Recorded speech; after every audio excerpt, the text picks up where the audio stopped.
see my picture pop out here. So there will be a bit of a lag.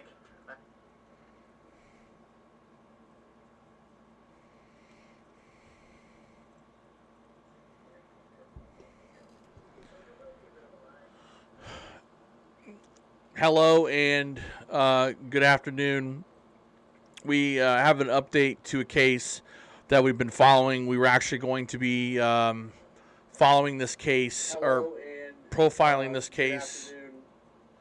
We were going to profile this case on the Weekly Remind Wednesday, and that was of Shamia Little. Shamia Little went missing last week. Supposedly, her and a boyfriend were at a park, and the story that we got from sources was that they were at a park. They were held up at gunpoint, and two individuals had taken Shamia, and the boyfriend was let go, was not shot, and again, he got away. Now, the problem with the story goes, and we're going to pull up a little map here and show you. This map that I'm showing you, you're going to see an F, a T, or I'm sorry, an F, an R, and an M. The M is the part where she goes missing. The boyfriend went and reported it.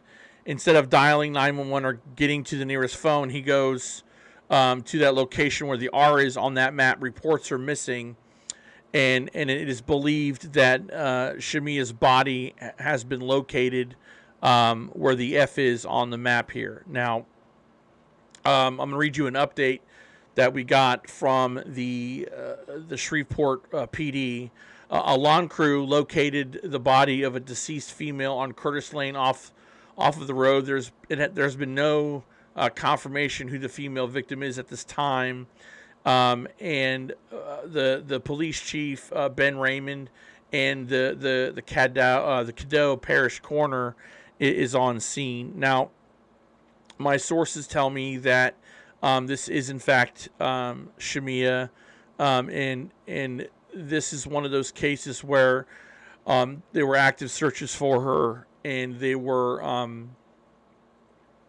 were things in place, and the boyfriend was being questioned, but unfortunately no one had found her until a lawn crew went to this business in Shreveport and located the body of this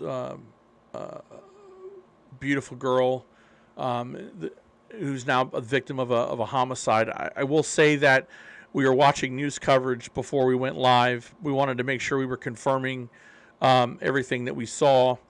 And unfortunately, the reporter was hot mic'd, saying that this was in fact Shamia. And then, of course, the comment section on the live stream there on Facebook was all over the place.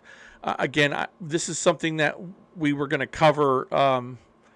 We were going to be covering on the Weekly Remind show on Wednesday, and I'm thinking we're going to cover this, but I want to make sure that there's a couple of things that I want to make sure we get correct, which is one, there's rumors that there are people in custody maybe behind this, and I'm not sure of that. I'm not 100% positive. We want to make sure we check that out. We also want to make sure that the family also has time to process the information. We were set to talk to an advocate in this case on Wednesday, but again, we want to make sure that we have all the information before we move forward. I felt it necessary to go live now because we were covering this case. We were posting her picture every day on the Grimm Truth Podcast Facebook page, and it's just one of those things where you get the word, and we gather all the information, and when, I made the decision that we were going to go ahead and go live and discuss this case. I just want to say my thoughts and prayers are with the family. This is a huge news for them, and they've got to process this. And again, there's a lot more information we don't quite have yet, as far as people being in custody regarding this. They're very tight-lipped about that, so we want to make sure we don't step into murky waters and discuss things that we aren't quite sure of yet. But again, the thoughts and prayers are with this family at this time, where finding the love. Now you have the result of this is your loved one, and now that the investigation needs to go forward as to why this ended up being the situation that it did, and hopefully we will. The family will get those answers in due time. But again, it looks like that Shamia Little was found, and we want to make sure that